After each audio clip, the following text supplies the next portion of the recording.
process. We need to know from our communities what their vision is, what their preferred development patterns are, and so that we know how to write these zoning districts so that they capture that. Now, this update is going to cover the land use planning and neighborhood planning sections of the CDP.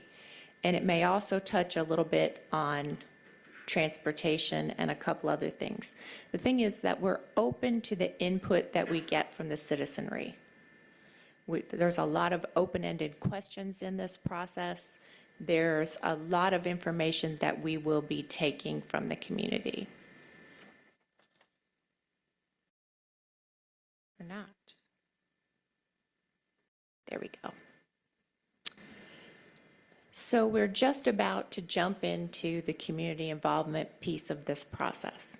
The kickoff meeting is February 29th at 5 p.m. at Greenbrier Mall. There's going to be a lot of information put out about that, but you're hearing it here first. Now, we have a lot of ways that we're reaching out to the community to let them know about the meetings that are coming up. Tonight, I am teaching a class about comprehensive planning through our NPU University. We have several rounds of meetings. So, first, March through the beginning of June, we have our first round of meetings. As a matter of fact, I've got the schedule right here. March through June, we have the first round of meetings. And these meetings seek to understand from all of the communities around the city, what is your vision for your community? How would you like to grow and change and develop? We come back, we write all that up into a draft, and we go back out again and ask the communities, did we get this right? Did we record what you said properly? That would be July through October. And then in the fall, November-ish, that's when the adoption process starts. And this has to go through the NPU system for approval. And we are hoping to adopt the updated plan in the spring of 2025. And that would be our time that we're required to do it. That would be the time frame.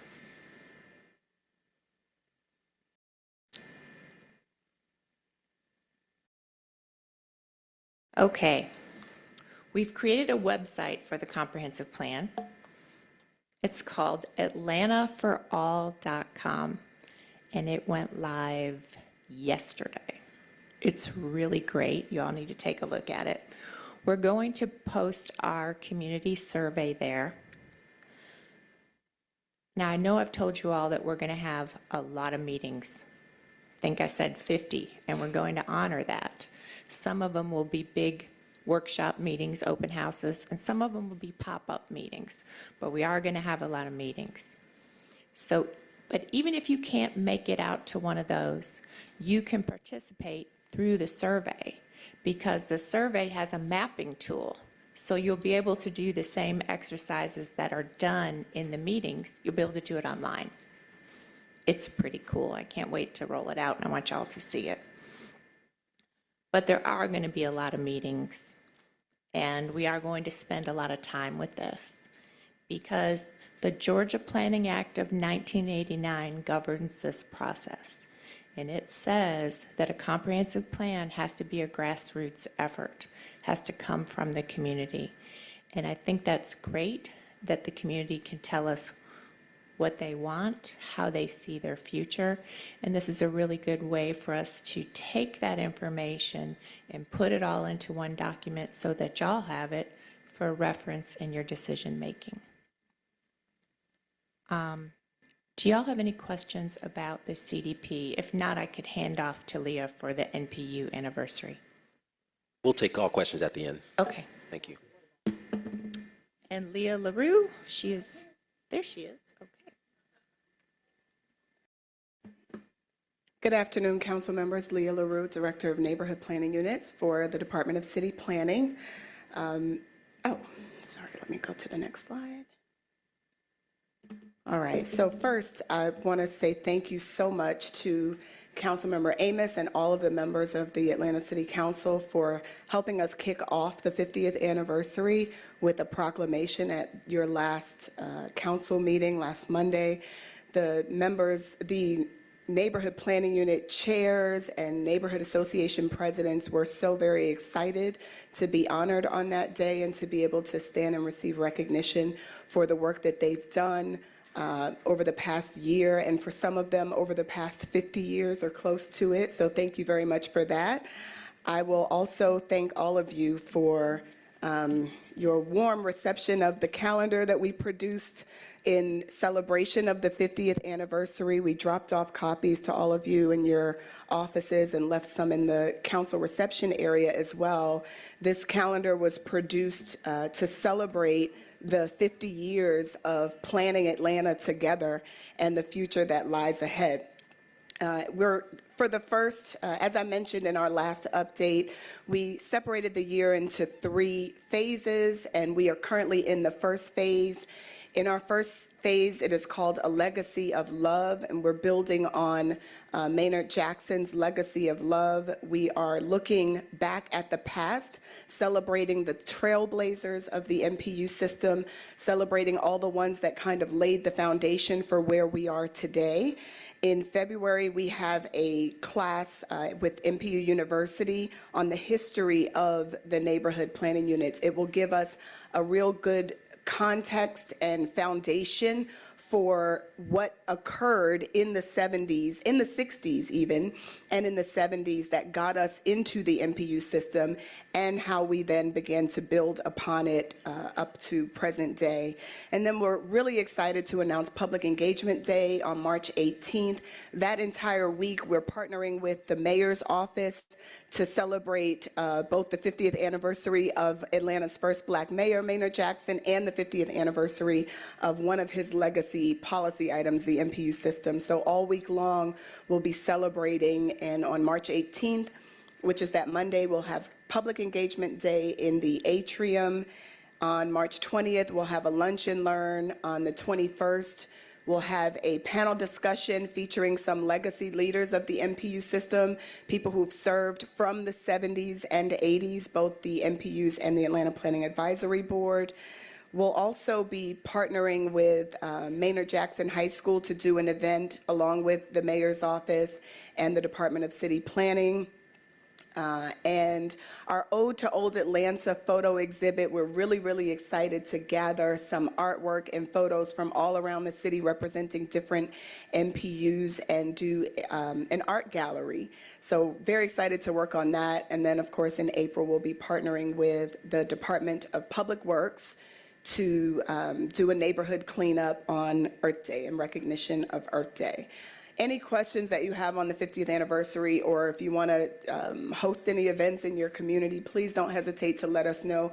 We have a lot of exciting things coming up this year, including some block parties this summer and a big festival in August, and lots of things ahead. So I'm happy to work with all of you on that.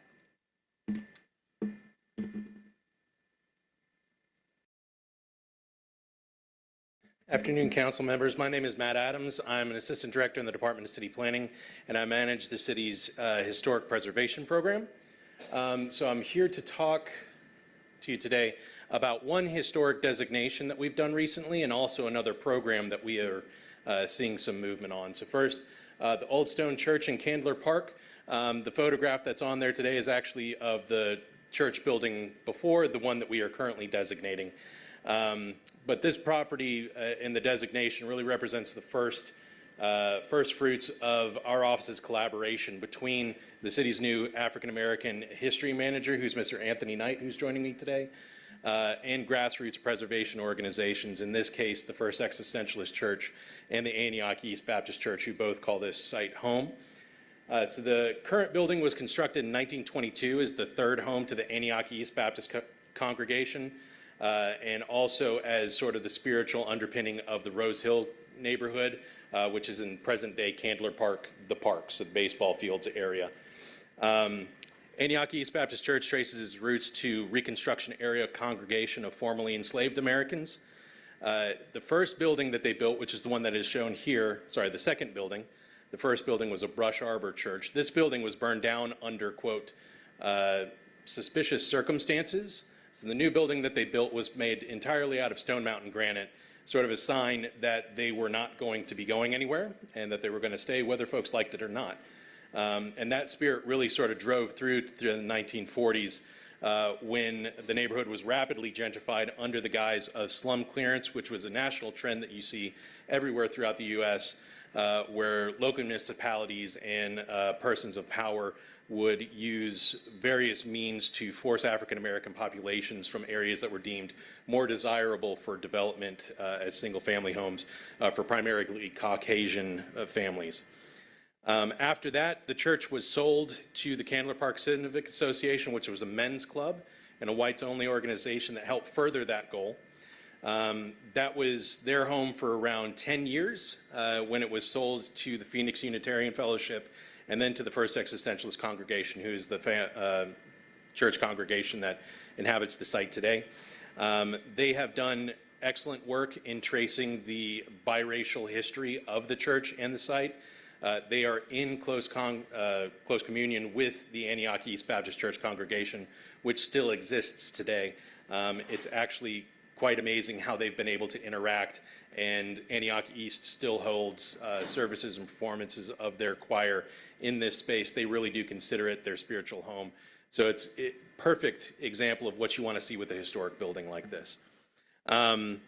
Moving forward to more recent history with it, during the HIV/AIDS epidemic, when AIDS victims were refused burial at local cemeteries, the church actually opened up their site to allow for cremation burials, and that trend actually continues to this day. So we extended the period of significance for it to capture that LGBTQ plus history, which was actually something we found out about both through our contact with the church and which is also highlighted in the LGBTQ plus contact statement, which we recently finished. And lastly, on the Atlanta Cemetery Network, that's one of our more not really obscure, but one of these projects that we have going on that's more continual. We have recently finished a survey of all 87 cemeteries in the city of Atlanta, which may not sound like a lot, but most of them do not look like the photograph that's in front of you today. Most of them are out in the middle of the woods. They have no burial remains, anything above ground. We're just having to go based on old necrologies and old research and really go through the woods with machetes and snake gaiters to make sure that we're safe. So that's been a 2-year-long process, and now that we have that information, we'll be folding that into more programming coming out of our office and also to help guide some future policy decisions for the city.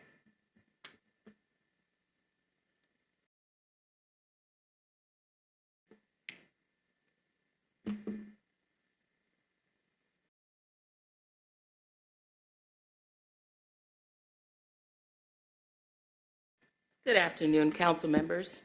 Janet E. Siddlefault, Deputy Commissioner in Department of City Planning. I am happy to speak to you this afternoon about Affordable Housing Week.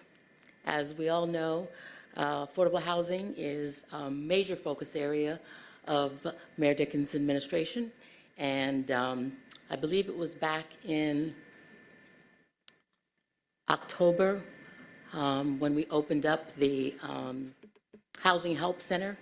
He announced his desire to have an affordable housing week where developers could come and get information and get permits and get acquainted with how we are trying to manage that whole process of producing more affordable housing in the city of Atlanta over the next few years.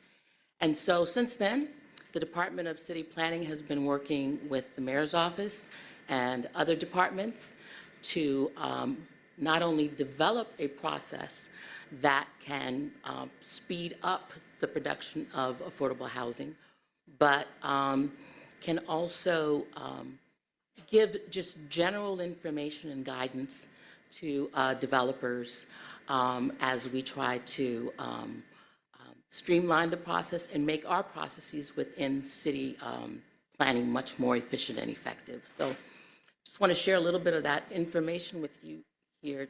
There we go. And so we're happy to announce that Affordable Housing Week will be happening from February 12th through February 16th. I believe the press release went out just this morning.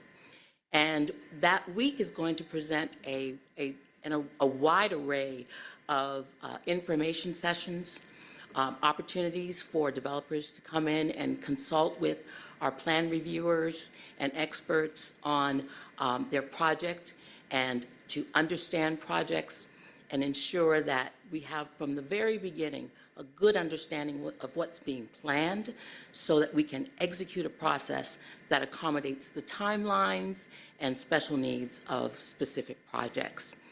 So we're calling our new process Welcome Home, and home represents housing opportunity moves everyone.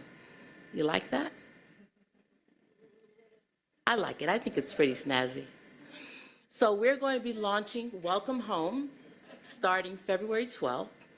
And as I said, we're going to be having, if you're a builder, if you're an architect, if you are a designer, if you touch affordable housing in any way, we want you to come out and get some information. If you've got projects, we'll talk about those projects, walk you through any particularities with those projects. And we're also going to provide an array of focused sessions, information sessions.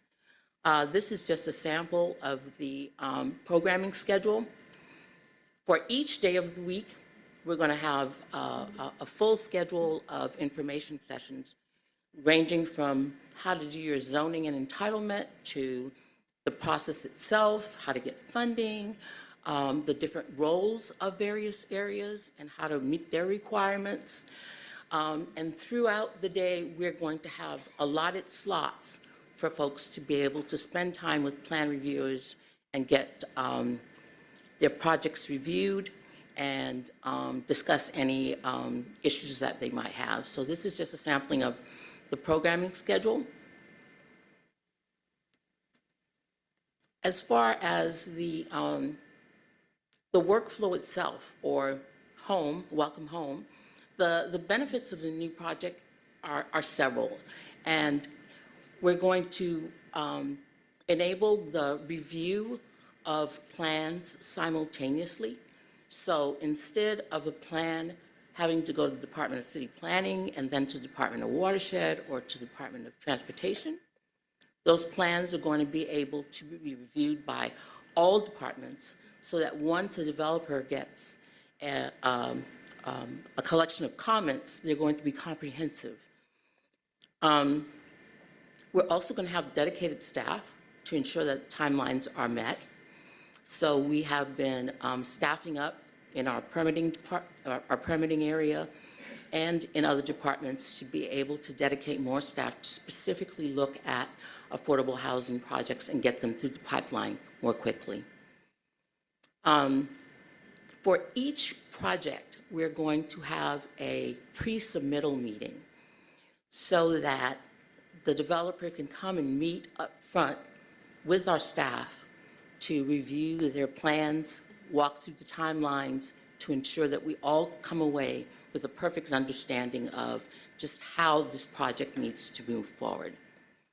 That will also support meeting timelines in a more consistent manner.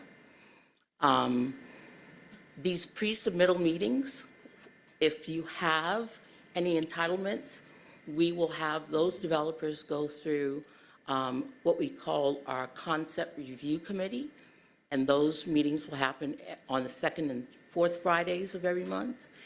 And if you don't need any kind of entitlement, you would just go to a pre-submittal meeting, and those would happen on the first and third Fridays of every month.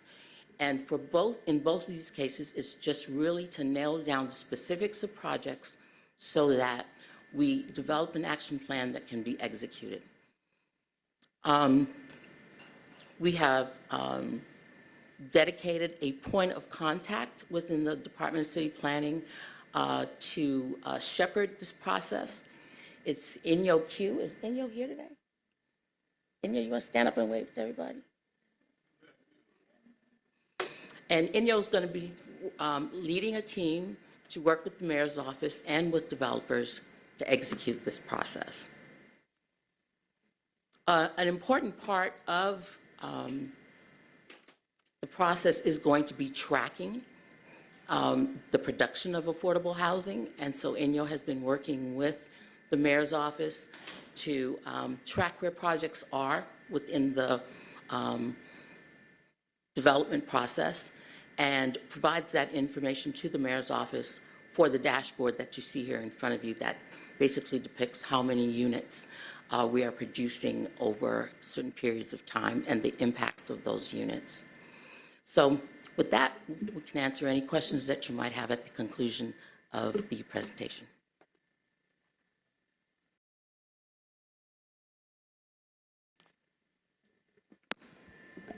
I think that affordable housing tracker shows you how hard we're working.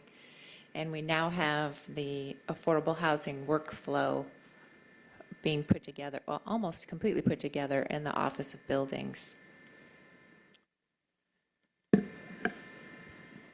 Our building permitting activity really peaked in 2022, coming back from the pandemic, and now we're starting to level off just back to where we were pre-pandemic levels. So everything's leveling off and becoming more normal. But our construction valuation continues to go up. You're all familiar what's happening with inflation. This shows you by work stream what kind of permits are coming through the door. And the light commercial one, the one in the center, that's the multifamily, and we are ready for this wave of affordable housing applications that's coming to us. We're building this team. We've got Inyo as the single point of contact, so you can always ask him, where's my permit? What do I need? Can you help me? We'll no longer be taking those applications out of the pile and putting them on the top. We have our own dedicated staff for this. You can see the inspections are leveling off, but something you can't see from this slide is that we're doing more and more with our own staff and less with Nova Engineering, which is the company we have for supplemental staffing. We're really working on hiring those specialty inspector positions that have been for quite some time hard to fill. So we're really stepping up there, and this will hopefully be a more cost-effective measure for us, and it will be faster for those that call in inspections. As you know, the Office of Buildings also does code enforcement work. And I'm sure you also know that our code enforcement is complaint-based. We do not have teams that drive around the city all day, every day looking for this. But we do get a fair number of complaints. And I kind of wanted to tell you what we're hearing, because when I looked at this, I thought, oh, historic districts, right?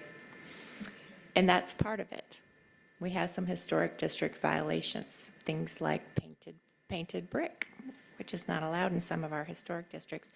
But also a lot of it is unpermitted work, people building things without permits, which we all know is not safe, and types of businesses operating in zoning districts where they're not allowed. For example, a business being conducted in a residential structure, or people living in a commercial structure where there's no bathrooms or bedrooms or windows. We also get a lot of sign complaints and a lot of junk and trash, which that's pretty normal. And this last slide shows you where all of the complaints stand right now. Remember that our goal is compliance, not prosecution. We're trying to get everybody to comply with our code, and we work with them to try to be able to do that. But some of them do end up going to court, and some of the complaints we get aren't violations. So that's why the numbers might not match up here as the ones by district. There's fewer shown here because some of them weren't actually code violations. And that's the end of our presentation. We're all here for questions. Thank you. Thank you all for your for participating in this presentation. We've got a queue building up. Council members that want to speak, we'll start with Councilmember Matt Westmoreland. Thank you, Mr. Chair. Thank you, Commissioner. 2 quick questions. On slide 4, how are we defining a brief hold? So we just talked about this in a meeting earlier this morning. We have to have a read from our communities on the development patterns that they want to have before the consultant can write zoning districts that reflect those patterns. So we're trying to figure out what was the soonest we could have the next zoning public meeting, and we've determined that that would be end of May, beginning of June. We don't have it scheduled yet. That's when it's possible. And what does that do to the timeline for the adoption of a new zoning code? It does not change it, but really that's the last, as long as we can wait. Now, as you know, the zoning ordinance could get hung up in the approvals process. It's not unheard of. Indeed. Second, trees. We are working on, I know you're asking about the tree protection ordinance. We're working on a summary about that. Now, y'all know what we went through trying to hire a facilitator for this process, how the procurement was especially difficult, and the first time we advertised it, we didn't get anybody to respond, so we had to do it more than once. We have hired Michael Elliott from Georgia Tech to be the facilitator. And Michael Elliott was the facilitator for the historic preservation ordinance for the city back in the 90s.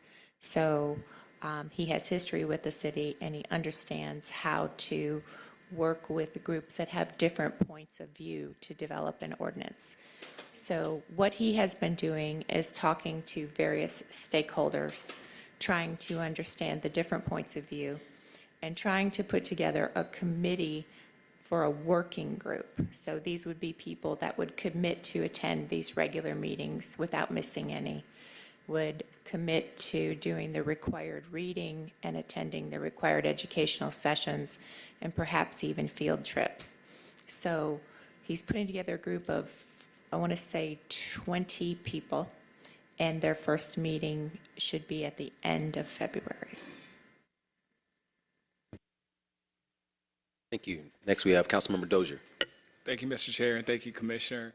Just to follow up on the tree protection ordinance conversation, first meeting is going to be in February. What's the overall timeline looking like? I know originally we wanted to get Mike on board last year, and there have been some delays, and recognizing that one of the things that I thought stood out to with the studies that both the department has done and what the AJC report is how much of our tree canopy we're losing every year. So I know there is a need to try to move this forward as quickly as possible so that we have some legislation that we can vote on to address this issue holistically for the future.